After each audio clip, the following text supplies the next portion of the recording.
Hello, I'm Daniel Bays, and I'm here to contribute to your program.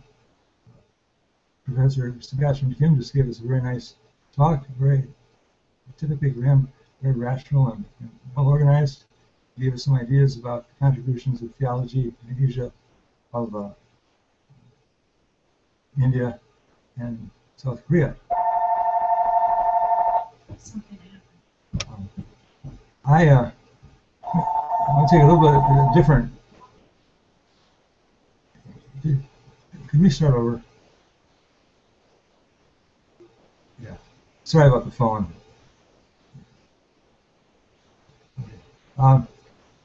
Okay. Professor Kim did a good job of introducing us to some Indian and Korean theologians. I want to take a bit of a different tack because theology isn't quite so important in China, among Chinese Christians, in my opinion. What I'm going to do is take an approach which will let me talk about three different aspects of what is impacting the Chinese church today. And one of those things is theological in nature, but the others are not. The thing that's most important, I think, in understanding the role of Christianity in China today is to see that how the communist government, the People's Republic of China, with its capital in Beijing, of course, how it has to live under a system of very strong constraints by the state, by the Communist Party and the state apparatus that goes with the party. Now, this goes way back in Chinese history. The dynasties in Chinese history, back as far as the Tang was from the 7th to the 9th century, well over 1,000 years ago. The Tang dynasty had an office for the registration of monks, Buddhist monks, and Buddhist monasteries. They all had to be registered with the state. And that is because the state had already learned by that time in Chinese history that religious groups could get out of control.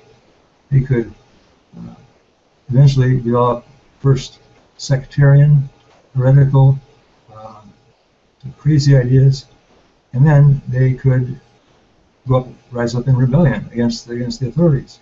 And this happened several times in Chinese history.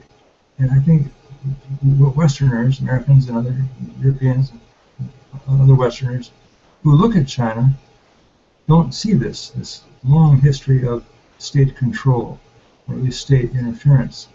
The 100 years or so of the missionary movement in modern China was an exception to the pattern of the state controlling religion, because it used at that time superior firepower and armed strength of Western nations, including the U.S., but the Europeans mainly, to establish a special protection for Christianity in China. Well, that all went down the tubes in 1949 when China became a communist state. And the communist state has never forgotten the fact that it is heir to a system which distrusted religion greatly, not only on theoretical grounds. The state didn't care so much what people believed, as long as they were compliant and they registered themselves with the government. And so that misled foreign observers in modern China from the 1800s to the present. For much of that time, Christianity had no restrictions in China. But the typical pattern was that there would be restrictions. In the 19th century, there was a huge rebellion in central China. 20 million people died. The ideology of that rebel group, called themselves the Taiping rebels, were in fact Christian. They had the Bible and baptism, and the founder was a strange Christian, but he was a Christian. That reinforced the tendency of any government in China to be suspicious and be overbearing and even persecute sometimes Christians. So that's a factor that Chinese Christians have to deal with, that probably a lot of others don't. So that's one point. Second point, in the theology of Chinese Christians, there's a substantial element of sectarian, if you will, heretical elements at work. There are, in mainland China today, in the People's Republic of China today, there are, I think, 14 popular movements, some with a few million followers, which are considered officially evil cults by the state and by the other churches, the more orthodox Chinese Christian churches. These are groups which have been around since almost 100 years. Almost 100 years ago, back when China was dominated by foreigners, back then, a few sort of strange Christian offshoots, one the True Jesus Church, one the Jesus Family, started to sprout up, and these grew, and others grew. And so, as China has had some Christian movement, and there's been a lot of it in the last few years, much of it has been in this area of creating cults. Now, some Chinese academics who study popular religion in China think that the real cause of these cults is that some regular Christian groups get out of control in their fascination with new things, and they go off by themselves. A leader will split from another leader and go off and found a new movement, which can turn into a cult. These are very dangerous. They've killed people. There have been murders committed by some of these groups. They're really quite scary. And the overall picture and scene of Christian activity in China is, as many of you know, dominated by the division between the so-called officially registered churches and those so-called underground churches. Basically, they're not really underground, they're simply not registered with the government. So we've got this old issue of registration of Christians in churches with the government that usually prevents discrimination and persecution of them because they're on the government list. But on the other side, there's a lot more of the unregistered churches, which means that those Christians are unofficial, not supervised by the government, and vulnerable. That kind of vulnerability results sometimes in their creating some other truly cult-like, even more cultish groups. And there are a lot of these. And Chinese observers,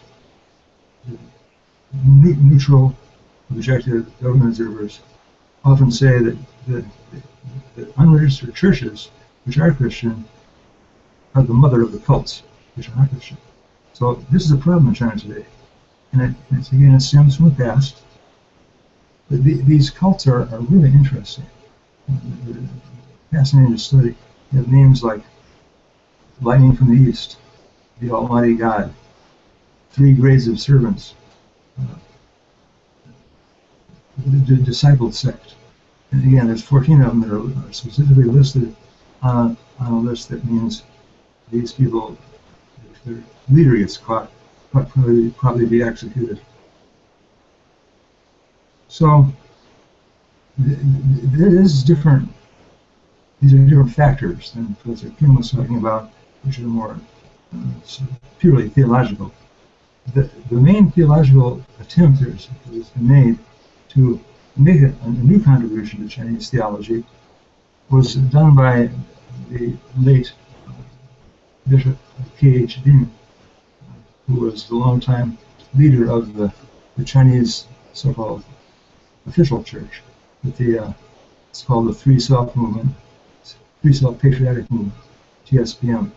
It is the liaison between the Chinese government party and those Chinese Christian leaders were willing to work under government approval. And he came up with an idea for what he called theology and reconstruction. Reconstruct Chinese theology. What he meant by that, what it turned out, is that what he meant was to dilute some of the Christian doctrines, which to us seem very basic. Justification by faith.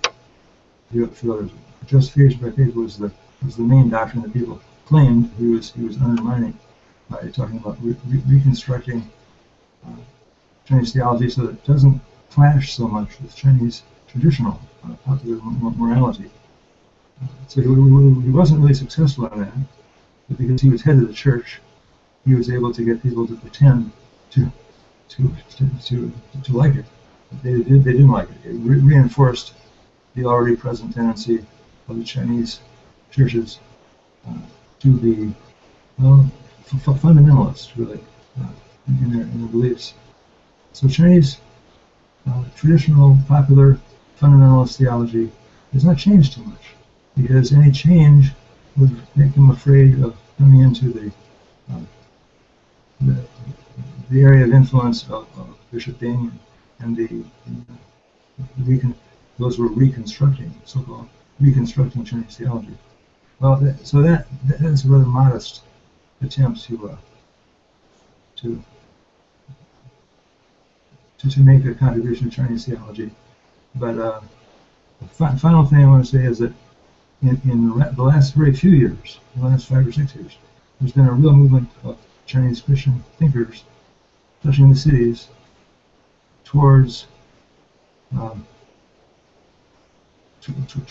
Reform theology, Presbyterian type, John Knox, and John Calvin, all these thinkers. These have a great attraction for many Chinese Christians, urban Christians, better educated Christians, professional people who are Christians. So Calvinism, Reformed theology has been making inroads into urban Christian groups. So with that, I think I'll conclude. Thanks to Professor Kim, and having the honor of following him on the program. And I'll bid goodbye to you.